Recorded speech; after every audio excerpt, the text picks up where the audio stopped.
does the end begin? Well, for me, it all began with this little fellow.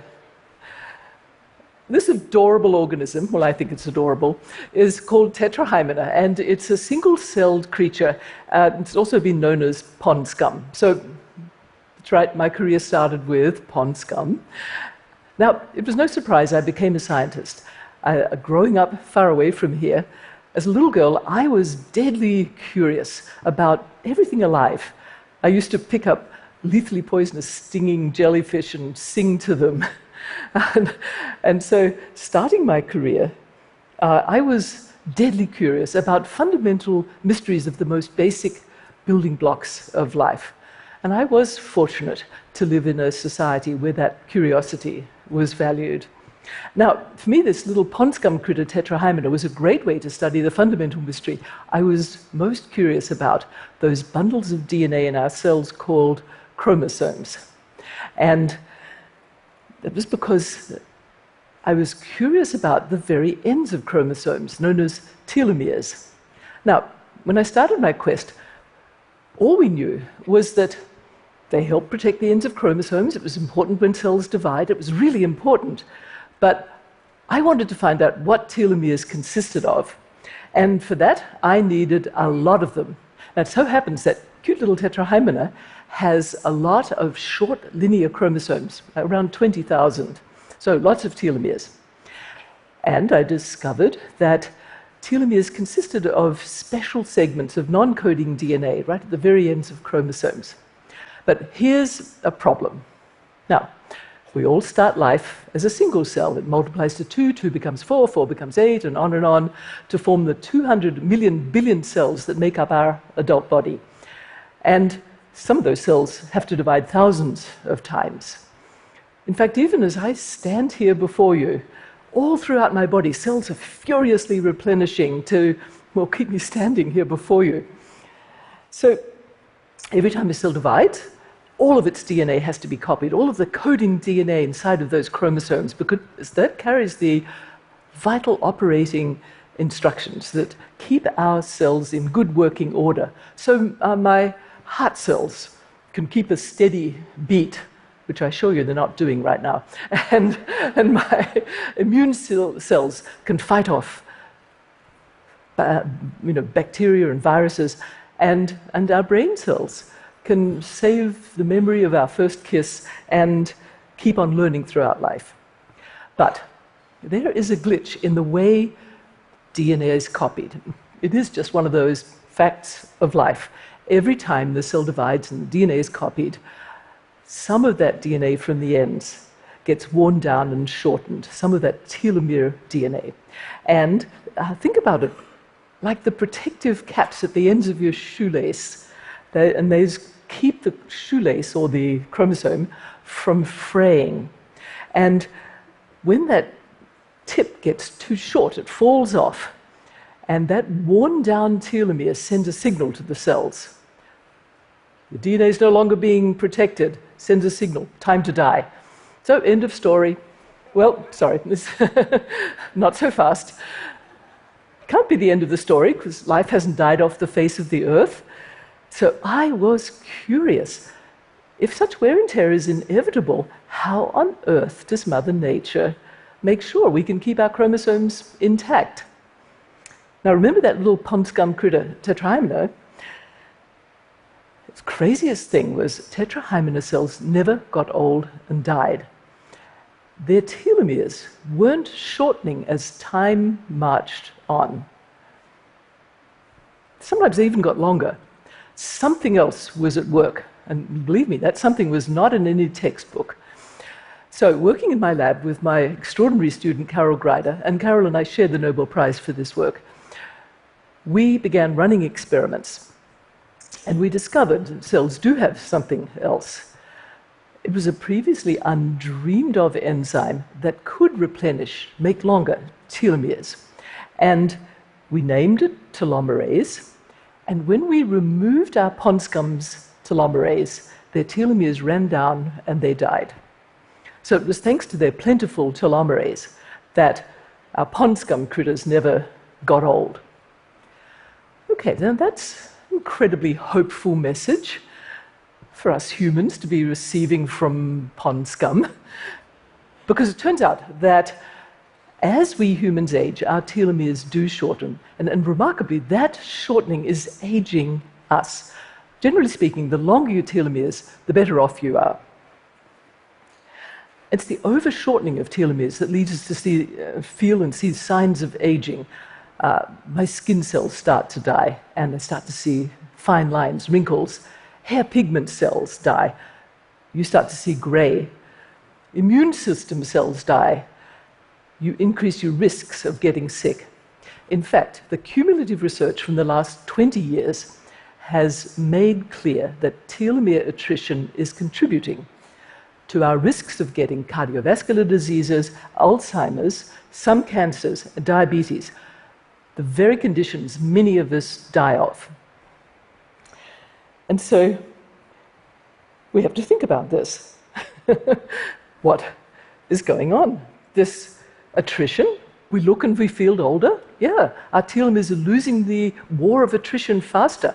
In those of us who feel youthful longer, it turns out our telomeres are staying longer for longer periods of time, extending our feelings of youthfulness and reducing the risks of all we most dread as the birthdays go by.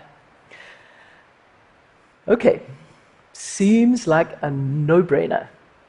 Now, if my telomeres are connected to how quickly I'm going to feel and get old, if my telomeres can be renewed by my telomerase, then all I have to do to reverse the signs and symptoms of aging is figure out where to buy that Costco-sized bottle of grade A, all-organic, fair trade telomerase, right? Great, problem solved.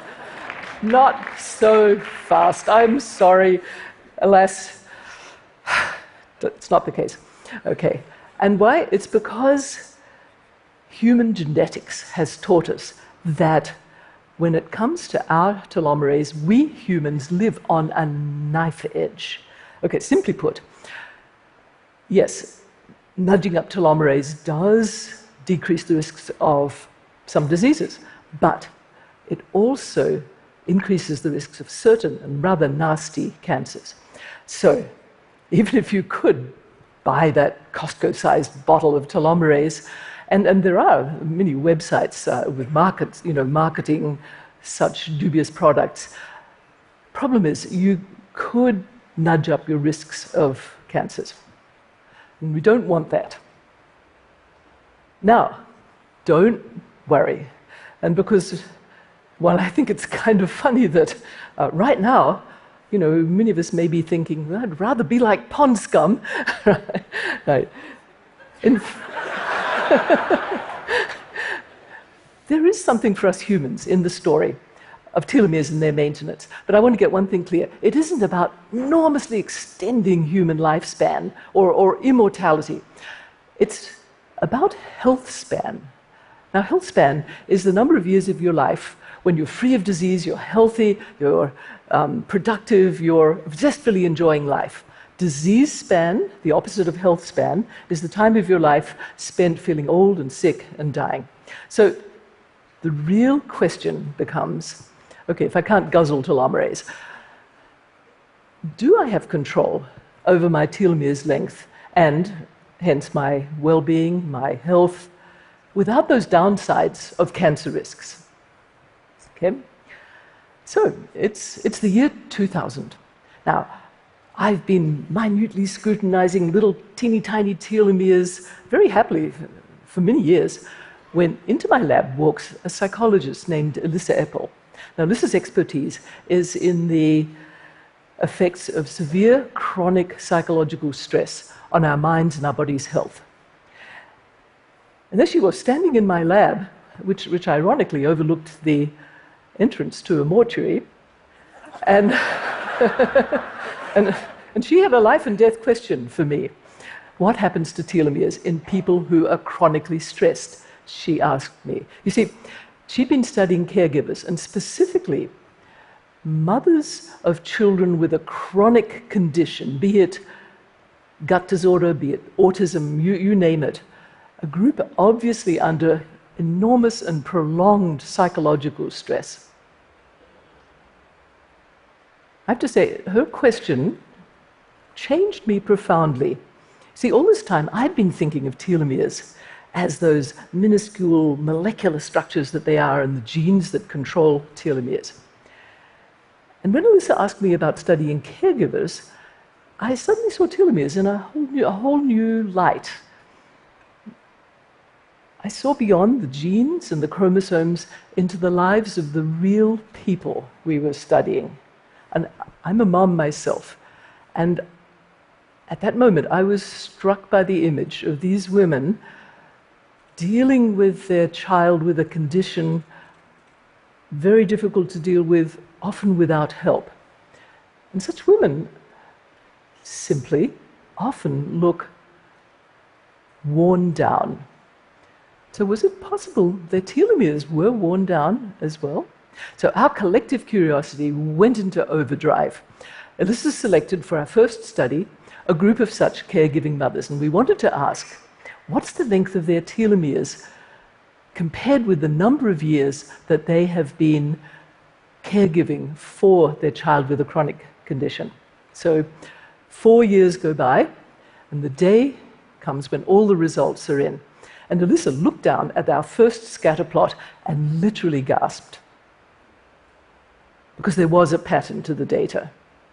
And it was the exact gradient that we most feared might exist. It was right there on the page. The longer, the more years, that is, a mother had been in this caregiving situation, no matter her age, the shorter were her telomeres. And the more she perceived her situation as being more stressful, the lower was her telomerase and the shorter were her telomeres. So we had discovered something unheard of. The more chronic stress you're under, the shorter your telomeres, meaning the more likely you were to fall victim to an early disease span and perhaps untimely death. Our findings meant that people's life events and the way we respond to these events can change how you maintain your telomeres. So telomere length wasn't just a matter of age counted in years. Alyssa's question to me back when she first came to my lab indeed had been a life and death question. Now, luckily, hidden in that data, there was hope. We noticed that some mothers, despite having been caring for their children for many years, had been able to maintain their telomeres. So studying these women closely revealed that they were resilient to stress. Somehow they were able to experience their circumstances not as a threat day in and day out, but as a challenge. And this has led to a very important insight for all of us. We have control over the way we age, all the way down into our cells. Okay, now our initial curiosity became infectious. Thousands of scientists from different fields added their expertise to telomere research, and the findings have poured in. It's up to over 10,000 scientific papers and counting. So several studies rapidly confirmed our initial finding that, yes, chronic stress is bad for telomeres. And now many are revealing that we have more control over this particular aging process than any of us could ever have imagined. A few examples. A study from the University of California, Los Angeles, of people who are caring for a relative with dementia long-term, and looked at their caregivers' telomere maintenance capacity and found that it was improved by them practicing a form of meditation for as little as 12 minutes a day for 2 months. Attitude matters. If you're habitually a negative thinker, you typically see a stressful situation with a threat-stress response, meaning if your boss wants to see you, you automatically think, I'm about to be fired, and your blood vessels constrict, and your level of the stress hormone, cortisol, creeps up, and then it stays up. And over time, that persistently high level of the cortisol actually damps down your telomerase, not good for your telomeres. On the other hand, if you typically see something stressful as a challenge to be tackled, then blood flows to your heart and to your brain, and you experience a brief but energizing spike of cortisol. And thanks to that habitual bring-it-on attitude, your telomeres do just fine. So, what is all of this telling us? Your telomeres do just fine. You really do have power to change what is happening to your own telomeres. But our curiosity just got more and more intense because we started to wonder, what about factors outside our own skin? Could they impact our telomere maintenance as well? You know, we humans are intensely social beings. Is it even possible that our telomeres were social as well? And the results have been startling. As early as childhood, emotional neglect, exposure to violence, bullying, and racism all impact telomeres, and the effects are long-term. Can you imagine the impact on children of living years in a war zone? People who can't trust their neighbors and who don't feel safe in their neighborhoods consistently have shorter telomeres. So your home address matters for telomeres as well. On the flip side, tight-knit communities, being in a marriage long-term, and lifelong friendships even, all improve telomere maintenance. So what is all this telling us? It's telling us that I have the power to impact my own telomeres, and I also have the power to impact yours. Telomere science has told us just how interconnected we all are. But I'm still curious. I do wonder what legacy all of us will leave for the next generation. Will we invest in the next young woman or man peering through a microscope at next little critter, the next bit of pond scum, curious about a question we don't even know today is a question? It could be a great question that could impact all the world. And maybe you're curious about you. Now that you know how to protect your telomeres, are you curious, what are you going to do with all those decades of brimming good health? And now that you know you can impact the telomeres of others, are you curious, how will you make a difference? And now that you know the power of curiosity to change the world, how will you make sure that the world invests in curiosity for the sake of the generations that will come after us? Thank you. Thank you.